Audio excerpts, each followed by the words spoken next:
Atom bomb Pakistani, target ईरानी, अरब युद्ध का mastermind Saudi.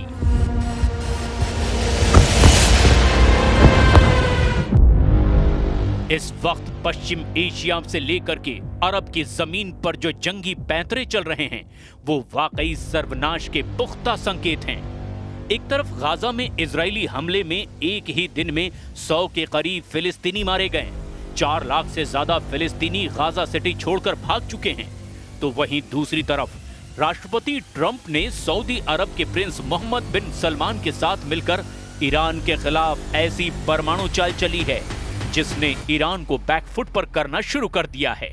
हैरानी की बात तो यह है कि अमेरिका और सऊदी अरब ने मिलकर पाकिस्तान को अपना पहला परमाणु मोहरा बनाया और फिर अरब की जमीन पर सऊदी अरब को पाकिस्तान के परमाणु बम के जरिए परमाणु संपन्न देश बनने का रास्ता साफ कर दिया है।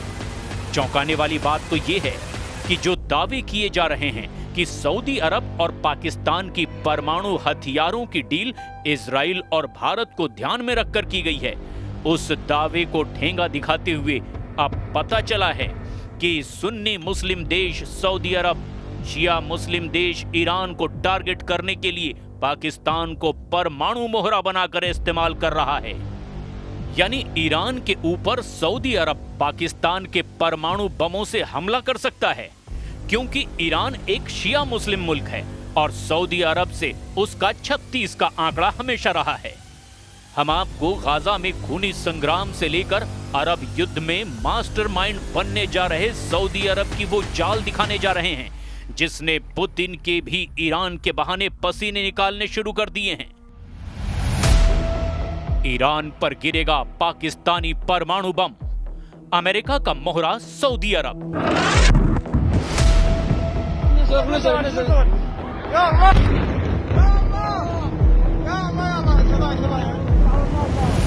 अब आप ये जान लीजिए कि 9 सितंबर को जब कतर पर इजराइल ने जबरदस्त मिसाइल हमला किया तो हमास के 5 नेताओं समेत 6 लोगों की जान चली गई।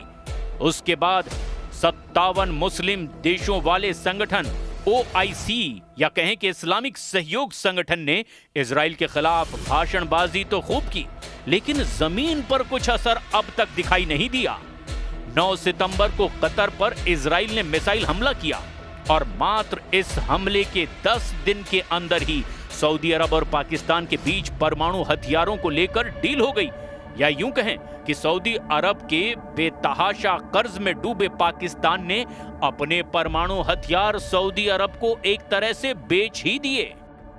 एक्सपर्ट्स का दावा है कि इस पूरी परमाणु और युद्ध की डील के बीच अमेरिका के राष्ट्रपति ट्रंप हैं, जो ईरान के साथ साथ रूस को भी पश्चिम एशिया में कमजोर करना चाहते हैं, क्योंकि ईरान ही ऐसा इकलौता मुस्लिम मुल्क है जो रूस का आंख मूंद कर यूक्रेन युद्ध में साथ दे रहा है, और ईरान ही इकलौता ऐसा शिया मुल्क होने वाला है जिसके पास अपने दम पर खुद के हथियार हो सकते हैं।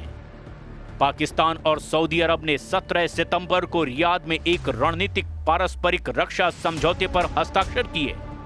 इस समझौते पर पाकिस्तानी प्रधानमंत्री शहबाज शरीफ, सेना प्रमुख फील्ड मार्शल आसिम मुनीर और सऊदी क्राउन प्रिंस मोहम्मद बिन सलमान ने हस्ताक्षर किए। ये समझौता 9 सितंबर को कतर पर हुए इजरायली हवाई हमले के लगभग 10 दिन बाद हुआ, जिसमें हमास नेताओं को निशाना बनाया गया। कई रक्षा विशेषज्ञों ने दावा किया कि इस समझौते से भारत और इजराइल को खतरा बढ़ गया है। हालांकि पाकिस्तान की रहने वाली किंग्स कॉलेज लंदन में डिपार्टमेंट ऑफ वॉर स्टडीज में सीनियर फेलो आयशा सिद्दीकी के मुताबिक सऊदी अरब ने यह सौदा ईरान को ध्यान में रखते हुए किया है। आयशा सिद्दीकी ने यह भी कहा कि इस सौदे को अमेरिका का समर्थन हासिल है। एक मीडिया में लिखे लेख में आयशा सिद्दीकी ने कहा कि इस समझौते के समय पाकिस्तान में 2 व्यापक प्रभाव पैदा किए। पहला ये कि इजरायली आक्रमण से भयभीत और अपने सहयोगियों की सुरक्षा के लिए अमेरिका पर भरोसा न करने वाला सऊदी अरब सुरक्षा के लिए पाकिस्तान की ओर देखने लगा, और दूसरा ये कि ये समझौता एक व्यापक सुरक्षा समझौते की ओर ले जा रहा है जिसमें पाकिस्तान मध्य पूर्व में शांति का गारंटर बन सकता है। ऐसी अवधारणाएं निश्चित रूप से भारत के साथ हाल ही में युद्ध की स्थिति के बाद खास तौर पर अमेरिकी राष्ट्रपति डोनाल्ड ट्रंप के 5 जेट मार गिराए जाने वाले बयान के बाद से बनी है। आयशा सिद्दीकी के मुताबिक 3 बातें ध्यान करने योग्य है। पहला, पाकिस्तान दशकों से सऊदी अरब की मदद करता रहा है। दूसरा, ये वास्तव में इजराइल का नहीं बल्कि ईरान का मामला है। और तीसरा, इस कदम को संभवतः अमेरिका की मौन स्वीकृति हासिल है। उनके इस बयान का आधार ये भी है कि अमेरिका कभी भी ऐसा नहीं करेगा जिसका नकारात्मक असर इजराइल पर पड़े। अमेरिका और इजराइल पक्के दोस्त हैं। कतर भी अमेरिका का खास है। इसके बावजूद अमेरिका ने इजरायली हमले को लेकर कतर का समर्थन किया। ये बताता है कि अगर सऊदी अरब अकेले अपने दम पर यह समझौता करता तो अमेरिका जरूर इसमें अड़ंगा लगाता, लेकिन अमेरिका ने ऐसा नहीं किया, समझौता होने दिया। सऊदी अरब ईरान के परमाणु हथियारों को इजराइल की तरह अपने अस्तित्व के लिए खतरे के रूप में देखता है। सऊदी अरब सुन्नी इस्लाम का नेता है, जबकि ईरान शिया इस्लाम का। ईरान तेजी से परमाणु हथियारों के विकास पर काम कर रहा है। ऐसी आशंका है कि उसके पास अभी इस वक्त वर्तमान में कई परमाणु बम बनाने लायक समृद्ध यूरेनियम मौजूद है। हालांकि हाल के ही समय में इजराइल और अमेरिकी हमलों के कारण उसके परमाणु कार्यक्रम को भारी नुकसान पहुंचा है। ऐसे में ईरान के परमाणु हथियारों से डरे मोहम्मद बिन सलमान अल सऊद ने एक दूसरे सुन्नी देश पाकिस्तान के परमाणु हथियारों को पाने के लिए यह रक्षा सौदा कर लिया।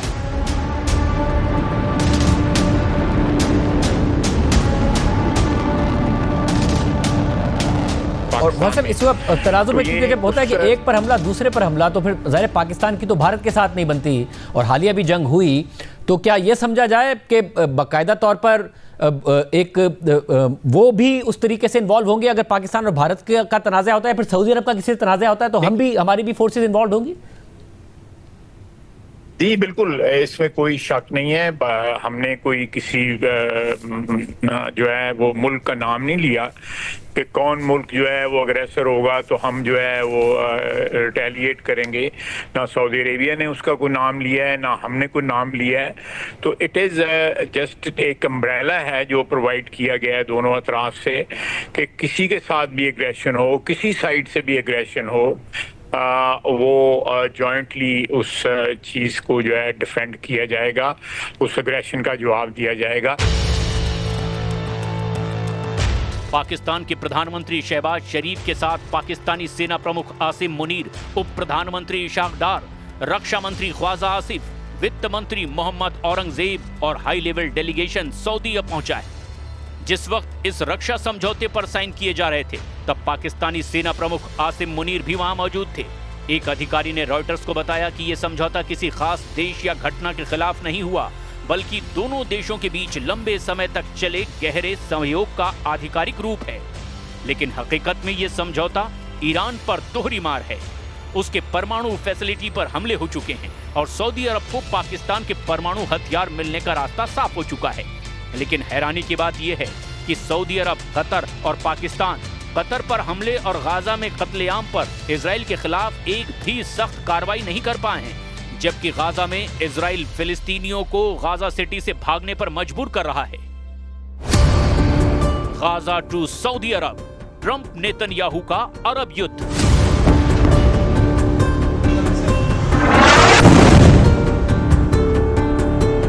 आप ये भी जान लीजिए कि पश्चिम एशिया से लेकर के अरब मुल्कों के बीच चल क्या रहा है।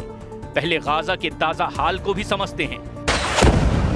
कुछ घंटे पहले ही इजराइल ने एक बार फिर से गाजा के अलग अलग इलाकों पर बेतहाशा हमले किए हैं। 7 अक्टूबर 2023 से शुरू हुए हमास और इजराइल के बीच युद्ध में अब तक 65,208 फिलिस्तीनियों की मौत हो चुकी है।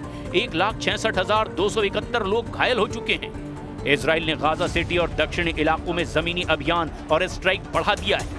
वहीं हमास का दावा है कि अब भी लगभग 6,50,000 इजरायली बंधक हैं। ऐसा दावा किया जा रहा है कि गाजा सिटी में इजराइल जो कर रहा है उससे साफ हो रहा है कि उसका मकसद एथनिक क्लींजिंग करना है। लाखों लोग इस वक्त इजरायली हमले की वजह से बेघर हैं। शहर में कई बिल्डिंग्स को आईडीएफ के जरिए तबाह किया गया है।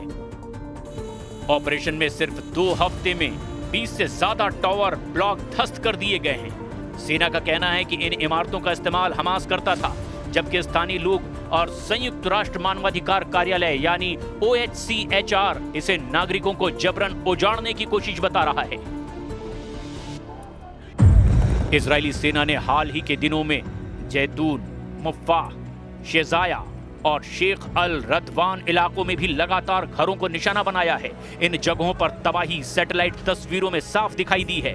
गाजा की NGO नेटवर्क के प्रमुख अमजद अल चावा का कहना है कि गाजा सिटी की 65% से ज्यादा इमारतें और घर अब तक तबाह और बुरी तरह से बर्बाद हो चुकी हैं। सबसे ताजा हवाई हमले में 91 से ज्यादा फिलिस्तीनी इजरायली हमले में मारे गए हैं। वीडियो में भी कुछ ही मिनटों में हवाई हमले में 2 मिसाइलें इमारत के आधार पर गिरी और पूरी इमारत 6 सेकंड में ही ढह गई।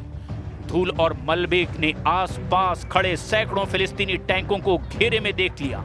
इजराइल के वित्त मंत्री बेज़लेल स्मोट्रिच ने पहले ही कह दिया है कि गाजा का बड़ा हिस्सा पूरी तरह नष्ट कर दिया जाएगा और आबादी को मिस्र सीमा के पास छोटे हिस्से तक सीमित किया जाएगा। वहीं सेना के प्रवक्ता लेफ्टिनेंट कर्नल नदान शोशानी का कहना है कि गाजा को पूरी तरह मिटाने की कोई रणनीति नहीं है। ऐसे हालात में साफ कहा जा सकता है कि अमेरिका और इजराइल ने मिलकर के अब अरब देशों को पूरी तरह से कंट्रोल कर रखा है और ईरान को इसीलिए टारगेट कर रहा है ताकि रूस को कमजोर किया जा सके। अब देखना यह होगा कि पाकिस्तान के परमाणु बम ईरान के खिलाफ इस्तेमाल होते हैं या नहीं।